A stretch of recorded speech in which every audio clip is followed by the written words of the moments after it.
Today, my guest is James Holman. He's with 540 Tactical.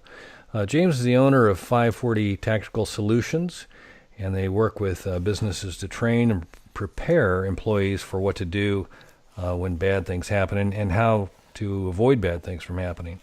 You may wonder what this has to do with real estate investing, and I just want to remind everybody we're living in some interesting times.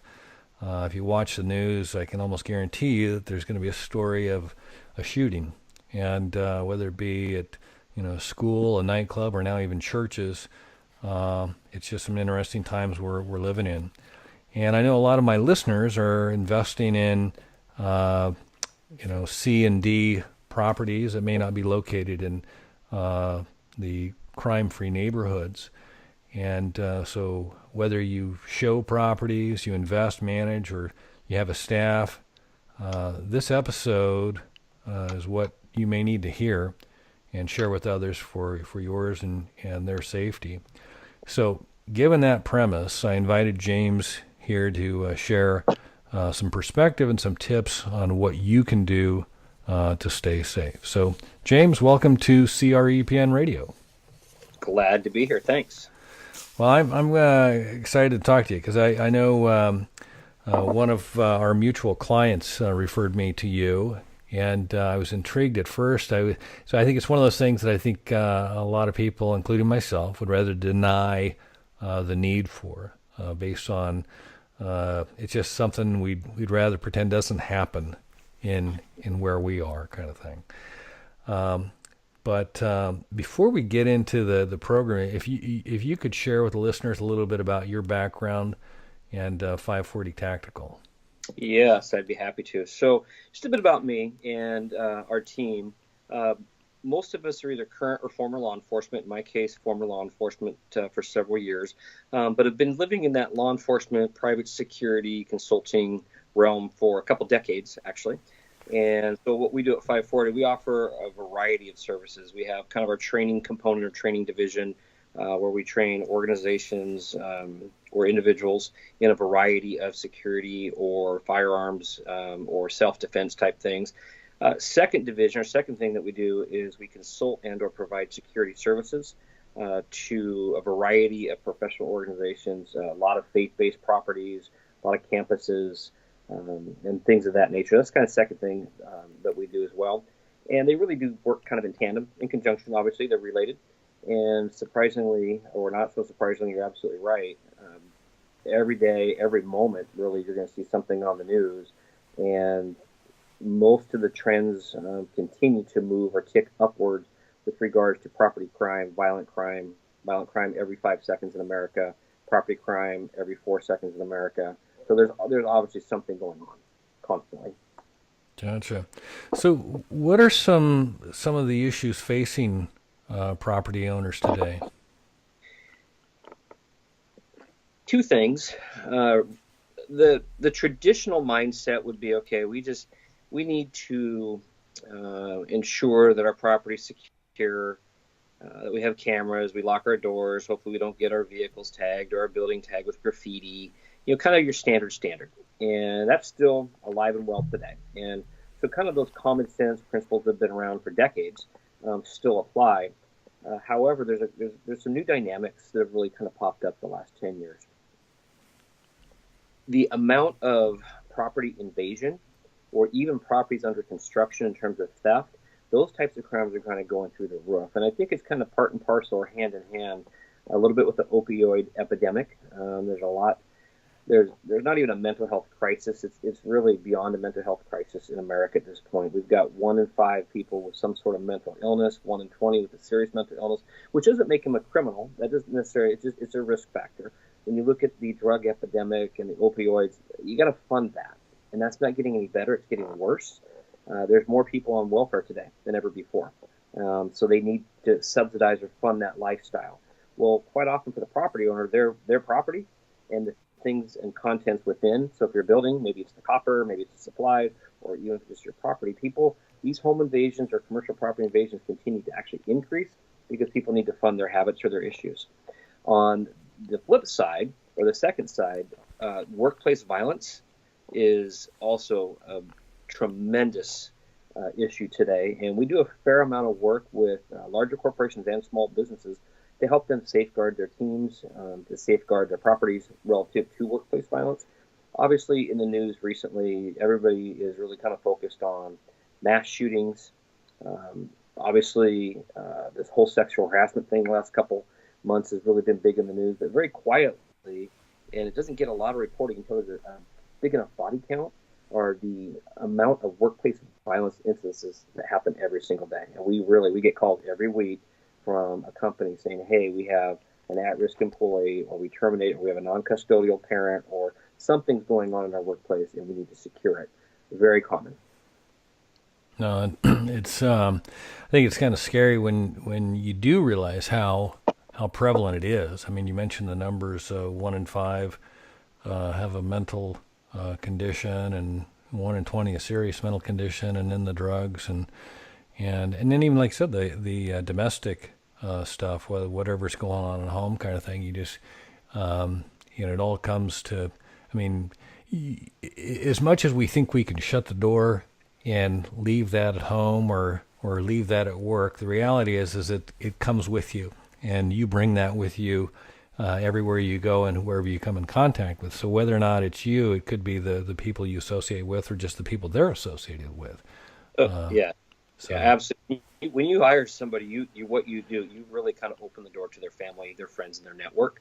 The vast majority of your violent crime, specifically workplace violence issues, active shooters in schools and churches, they're almost always someone known to the establishment organization. It's usually not a random person. So, yeah, absolutely. It's unbelievable how much that's increasing.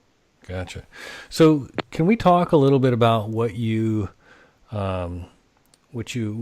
a property owner calls you, or a workplace calls you, and kind of some of the things that they should think of?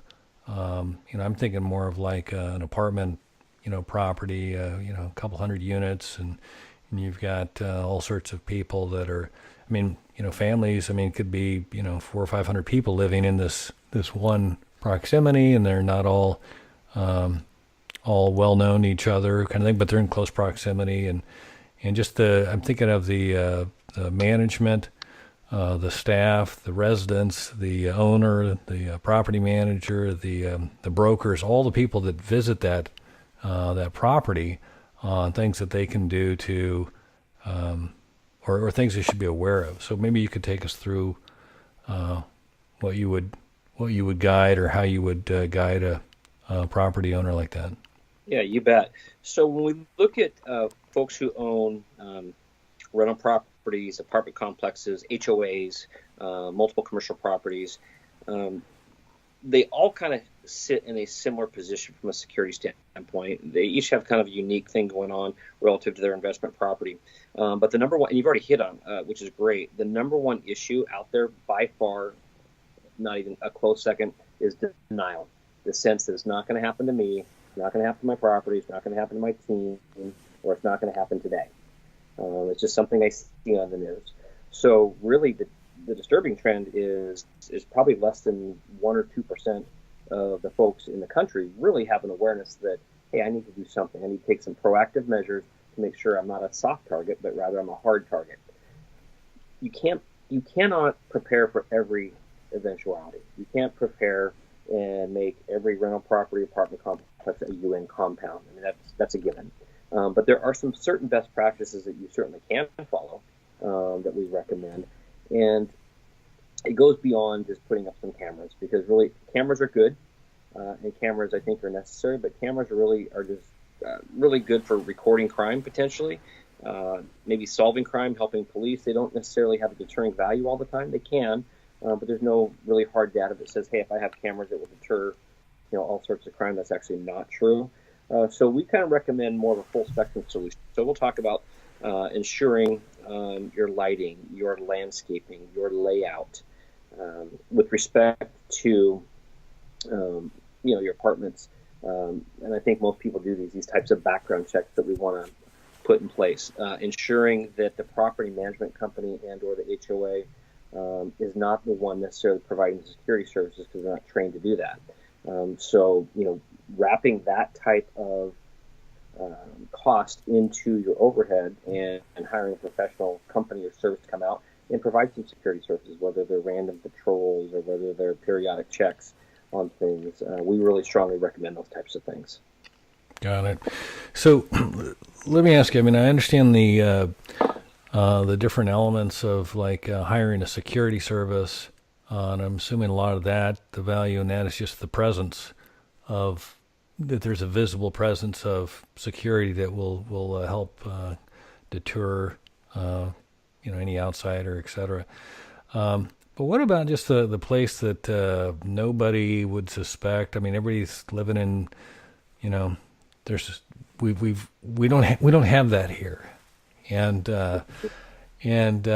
from all accounts, you look at it, it looks like a nice, respectful, calm place. Are there some things that, I mean, awareness is, I think like we said, if we go from denial to awareness. So now let's say we understand it could happen here. Are there some points that you would say, okay, the first thing you want to be aware of is this? I mean, obviously awareness in general is a big topic. But if in a situation, I mean, I just think of is there be aware of your, the exits. Do you know these people? Because I think a lot of the things that I would put myself included in is if you see something, whether or not to engage or ignore or, wander past kind of thing, or that looks weird, but, are there some points that you can point to on that kind of thing? Yeah, absolutely. So a couple things. Facility layout or your environmental design of your property is hugely important. The way you environmentally design your property with landscaping, lighting, fencing, creating dark spots or not is hugely important, because again, you want to even present yourself as a property as a hardened target. So that's kind of a multi-layered thing, but that's not going to solve all your problems, right? That'll, ideally what you're going to do is you're going to get that potential criminal, whatever they want to do, and they're going to look at your property or your home or your building, and they're going to say, oh, that's well lit, it's got cameras, it's got fencing, there's a security presence, the environment, I don't have places to hide, it's really laid out, I want to go to the one across the street. I mean, really, that's really what you're trying to do. Because most of them, really, when we do environmental surveys on buildings, they're usually lacking. Usually there's a couple CCTV cameras or something like that, and that's about it. So that would be the first thing. The second component is really regarding situational awareness, and really, it's probably the best class we teach. We have quite a few classes that we train and teach, but we actually teach on situational awareness, which is really what to look for and how to look for it. And in a general sense, you kind of touched on a couple of really key components here. Number one, you need to be aware. And most studies have shown neurologically in the United States, we are studies, about 98% of people live in a constant state of unawareness. And really what makes them unaware is what I'm talking to you through right now. We're looking at our phones all the time, or we're absorbed with our technology, things like that. And so the biggest thing people can do to make themselves safe is to keep their eyes up and moving. And that's really clear. When you identify something that may be an issue or may not be an issue, that you don't just dismiss it. That's that denial again, and that's very, very common. So in the security world, there's something called the color codes of awareness. They're pretty famous in the world we live in. And we've got 5 colors: white, yellow, orange, red, and black. And condition white is just blissfully unaware, which is most Americans with their technology most of the time. And living in white is not a good thing, right? And so condition yellow, the next stage that was formed, is kind of this conscious state of awareness. It's a low energy color. In other words, you can stay in it for a while. It's not an intense color. It's not an intense awareness. You're not keenly focused on one thing. Think about condition yellow is the condition you'd be in when you're driving. Hopefully you're kind of paying attention, to your surroundings a little bit when you're driving. You just need to apply that to when you're going in and out of your home, in and out of your property, in the workplace, when you're going to the copy machine, when you're in Costco. You should always be in this condition yellow. An example, apartment complex in Denver a couple years ago, a gal pulls up. It's a 3-story apartment complex, and she's a young gal in her 20s. She pulls up. She's got a bag full of groceries. She's on the 3rd floor. if she would have just simply looked up out of her car, she would have seen a man with a knife standing half naked on the second tier balcony, who she would not have recognized as being somebody that was her neighbor. She grabs her groceries. She walks up the steps. She doesn't even see him. By the time she gets to the second floor, you can see this didn't end really well. So she ended up getting away, but there's a lot of trauma between that time and the time she got away. Not blaming her and certainly not criticizing her. She went through a horrible ordeal. But had she just looked up before she walked up those stairs, she would have seen, as cameras captured, a man standing in wide open, half naked with a knife. Then she could have got back in her car, left the area, and called 911 after she got herself safe. So that's kind of that condition yellow that most people don't have. Condition orange in the security world, in the combatives world, is really when you identify something that might be an issue. You don't know if it is or not. It's just something that's what we call an anomaly. Once you find your anomaly, you just don't dismiss it. So we kind of like to say it might be something, it might be nothing. It's usually nothing. But the reality is, don't dismiss it until you know that. So get yourself safe, either get out of that area, retreat, but don't just dismiss it and turn your back on it is really where we're going with that. Red and black are two kind of more combative colors, kind of when you're in the fight, and we teach on that, and then black is an entirely separate issue. But being intentional about your awareness is really important. 540 tactical, the 540 simply means this. We have about 175 degrees of peripheral vision. We have 3.5 degrees of focus vision. We live in a 360 degree world, and we want to be really environmentally aware 540 degrees, which means we need to know what's going on around us, about 360, and in front of us about 180, so kind of up on those second story balconies, or maybe down on the ground we can see shadows coming out from an alley or in a parking garage from behind a car with lighting. So we actually teach 540 degrees of awareness. Not difficult. It just takes some repetitive eye movement. It takes about 10 hours to neuroprint it in your mind, and then your eyes just do it. So it's something that can be trained and learned fairly easily, but you have to be intentional about it. No, that's good. Just that being aware of things, and like I said, questioning if something doesn't look right. And I think the point you mentioned too is to get yourself safe, as opposed to if things don't look right, maybe maybe not necessarily engage that that is possibly not safe, but making sure you're safe before you call authorities or whatever. I mean, that makes a lot of sense there, but that's good. So from an awareness standpoint, then, do you work with employers and property owners to train the staff, and do you do it? Is it strictly on site, or do you have any web-based programs that you offer? So we work with a lot of organizations. Probably one of our most popular classes. We do it on site at various locations. We offer about 3 or 4 kind of public classes per year where anybody can come in. We've got our last one of the year coming up here in a couple of weeks. But the vast majority of them we do for organizations, and they'll bring us in for 3 hours to do that. So it's usually on site, nothing web-based, in the sense that we like to have a pretty good interactive conversation with people about the curriculum we're teaching. And it's pretty solid. So we're going to teach you what to look for, how to look for it, some very simple things about ploys of the wolf, what to do if you see something that might be an issue, and very simple tips. Most people think they want to call 911. Well, we do want to call 911, but we don't want to do it until we're safe, because we know that 911 response is on average about 8 to 12 minutes away, depending where you live, and your issue is usually between 4 and 8 seconds away. So that law enforcement response or first responder response isn't going to be really helpful, right? So getting yourself safe first and then bringing first responders in is critical. So we just talk about how to do those things, how to recognize that, how to avoid and retreat, how to identify anomalies, and go from there.